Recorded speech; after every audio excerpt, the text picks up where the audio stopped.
You are listening to Under the Gun, Book 9 of the Nadia Wolf Series, written by Nicolette Pierce. Copyright 2023. Audio copyright 2025 by Pierced Heart Publishing. Digitally narrated with full cast of voices.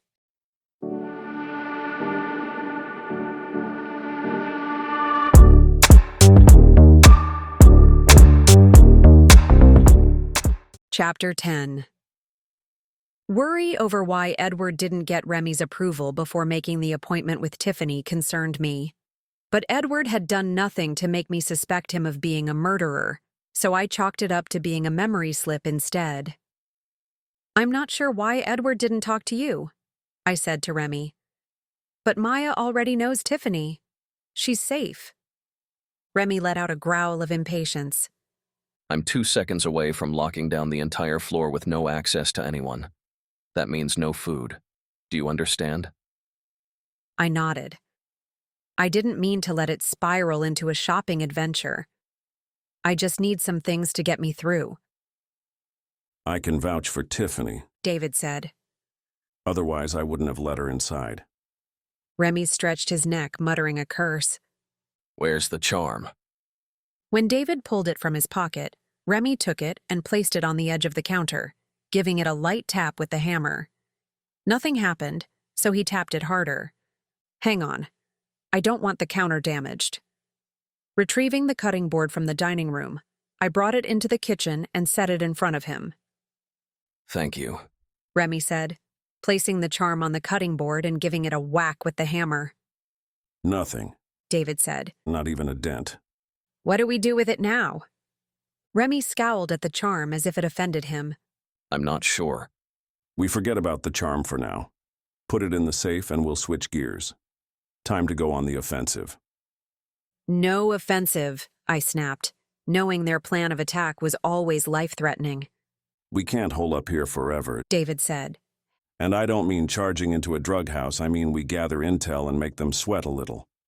Remy nodded. Whoever is behind this will make a mistake, and that's when we'll figure out what's going on. David, get Grayson on board. He's the best at gathering intel. And Ava is the best at tracking. Will she be willing to go on the hunt for us? She's in the loop. Once we give her a target, she'll start. "What should I do?" I asked. Stay here and shop. Do not leave for even a second, do you hear me? "Yes," I said, annoyed that I was only useful for shopping.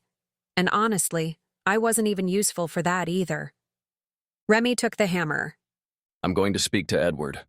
Put the charm in the safe while I'm gone. Picking up the charm, I headed to the master bedroom where I had seen a safe in the closet. Hating that my only mission was to secure the charm and shop, I plopped onto the bed and pouted for a few minutes.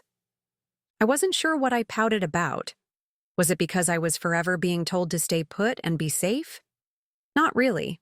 I didn't have a death wish. So was it because once again bad luck Vegas struck? Most likely. Either way, I needed a moment to regroup. Caleb wandered in with Ollie. "I think he's hungry." I wanted to cry. Not because I was nothing more than a feed bag, but I was tired. Tired because I wasn't sleeping. Tired because once again my life and the lives of my family and friends were in danger.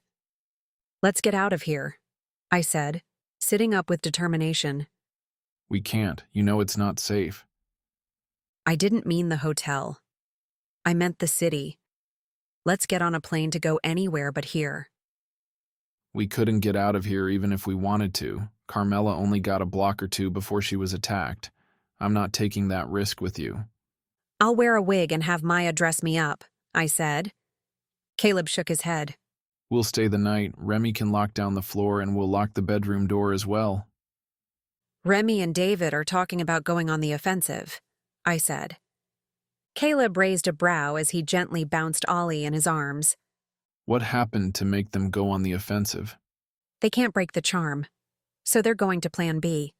Grayson will get intel, and Ava will track."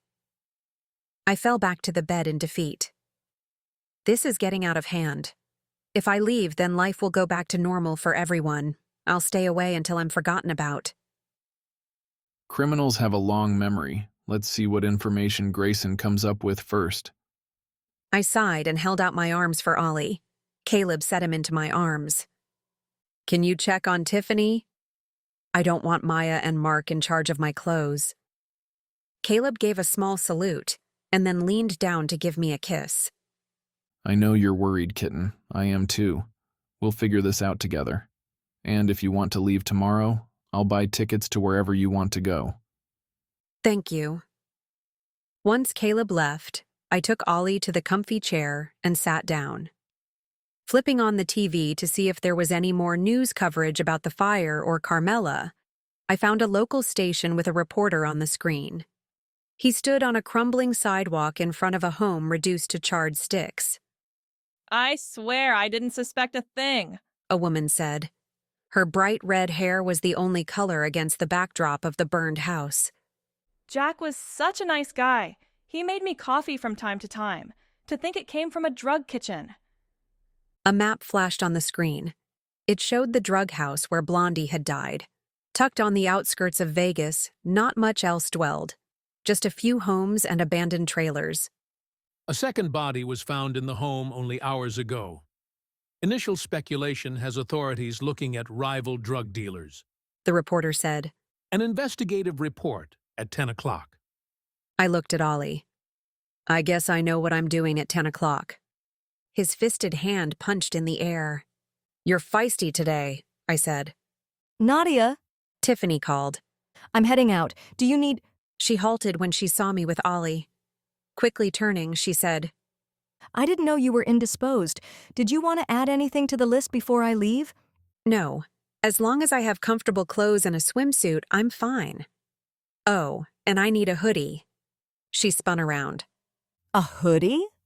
From the way her eyes rounded, a hoodie was not acceptable in Tiffany's world. I need it for when I go to the casino. How about a jacket? I can pick out a few that will keep you warm and won't sacrifice style. I silently sighed, knowing I would never get a hoodie from Miss Fashion. Bring something that is comfortable. I'd just have to pick up a hoodie when this was over. Until then, I wouldn't worry about it. Tiffany donned sunglasses. I'll be back tomorrow. I'll need at least an hour of your time so you can try everything on. An hour? With a nervous cough, I said, I'll have time. She flicked her gaze to Ollie, and I detected a shiver. As long as she could bring me underwear that wouldn't give me a permanent wedgie, I wouldn't judge her distaste for precious babies. As Tiffany's heels clicked through the penthouse, I looked at Ollie. Don't take it personally. I don't think I liked babies at her age either. After a few pats on the back, I took Ollie to the living room and found everyone but Remy accounted for. What's going on? I asked. Tiffany just left. Mark said. She found you, right? I nodded. And I doubt my hoodie order will be fulfilled. Caleb reached up from the couch for Ollie. When I handed him off, I curled up next to Caleb. I saw a bit of the news, I said. The authorities think it could be a rival drug dealer behind the fire and murders. There will be a special report at 10. I'll let Grayson know. David said. He said he would call in a few minutes. We didn't have to wait long. Only a moment later, David's phone rang. When he answered the call, Maya scooted behind David and waved at the phone. Hi, Grayson. How are you? Good. Grayson said. What is going on? I thought we put the Ortugas family behind us. We did, but Nadia can't seem to stay out of trouble. Hey! I straightened. I can hardly be at fault. Hello, Nadia? Grayson said. I stood and squeezed in by the phone. Grayson's face was bearded and as handsome as ever. Steel gray eyes cut through the screen with concern. Hello, I said. And sorry. I swear all I did was play in a tournament. That's it. Grayson, I sent you the information we have so far. It's not much. Yeah, I got that. There's a reason many detectives follow the money trail first. I'll see where it leads. Once we get a motive, we can go from there. Sounds good. Do you want me to come over? No, the fewer people here, the better. Stay where it's safe. Okay. Give me an hour to see what I can come up with. I'll check in either way. Thank you, I said. You know I got your back. He smiled and then disconnected. I pondered for a moment. If Grayson is going to follow the money trail, I think we should look at Jack's personal life and Blondie's as well, I could search for social media profiles on Jack. Mark said. Maya, do you want to do Blondie's? She nodded. I'll pull up court records for both of them. I'm going to see if I can find his neighbor's contact information, I said. She was on the news saying Jack was a nice guy who made her coffee. If he made her coffee, they might have talked. If you reach out to her, don't give any information about yourself or where you are. I won't. Placing Caleb in charge of Ollie, we got to work. Checking the media news, I found the map shown earlier and then cross-referenced with GPS to find the address. An internet search listed the residence as belonging to Paula Wilk. If she had been a resident long enough, there should be a record of her information. The internet was wonderfully intrusive like that. Just as I found Paula's phone number, Jessica's name popped on my screen. Jessica, I groaned. I think she's been trying to reach me, Caleb said. but my hands are occupied.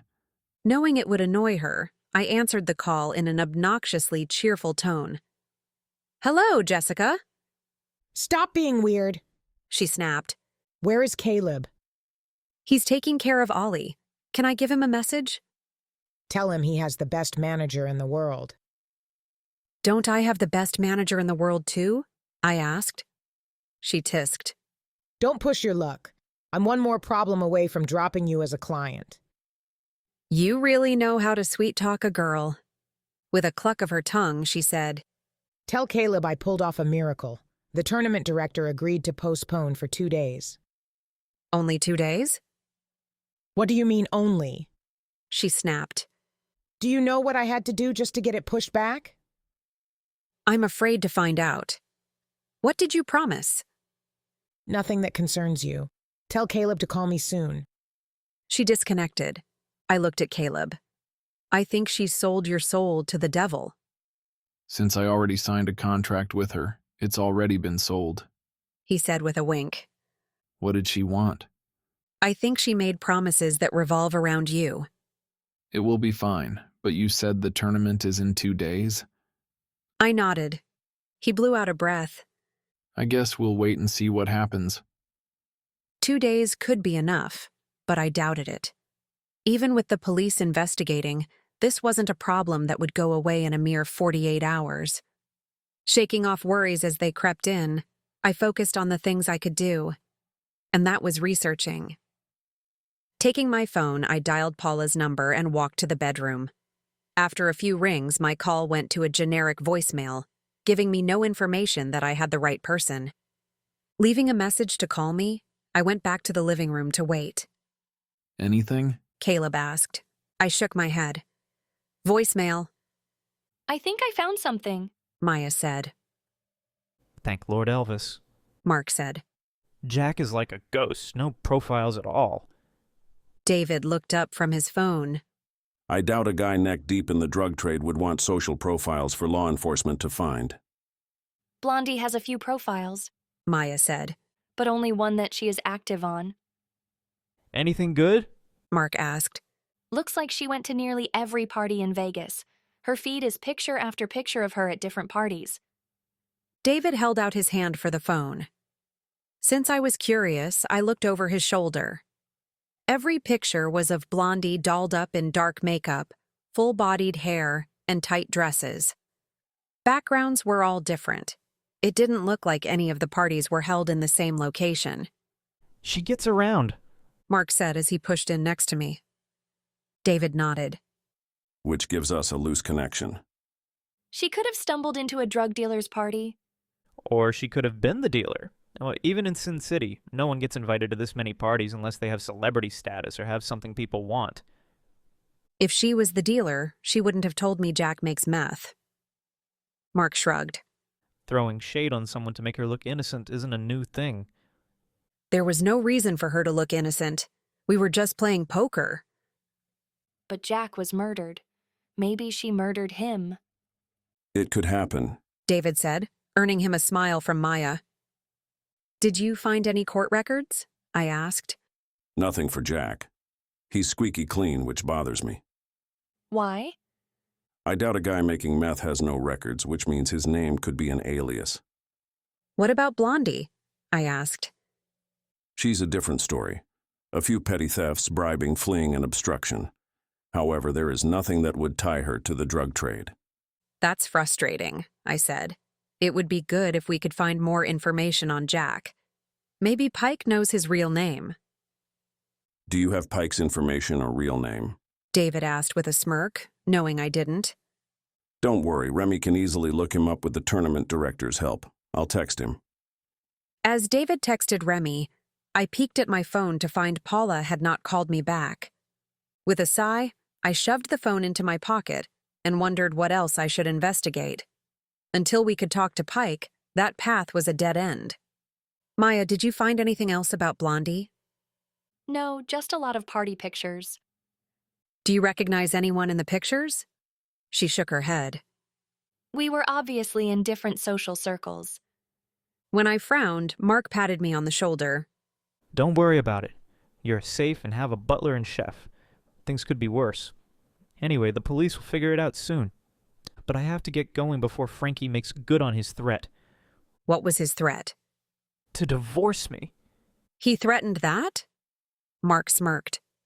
He threatens divorce once a day. I love riling him up, but it's all in fun.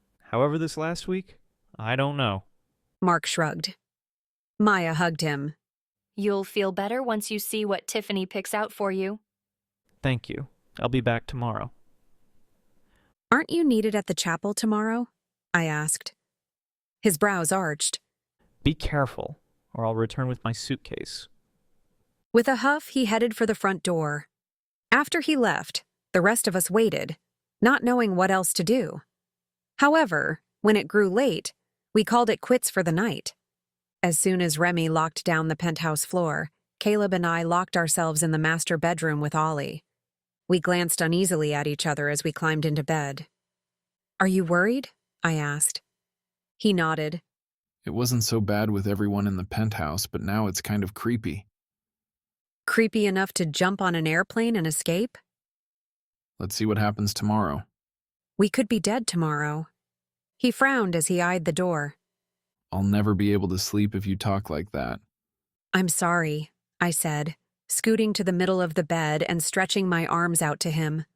I'll take your mind off everything. He smirked.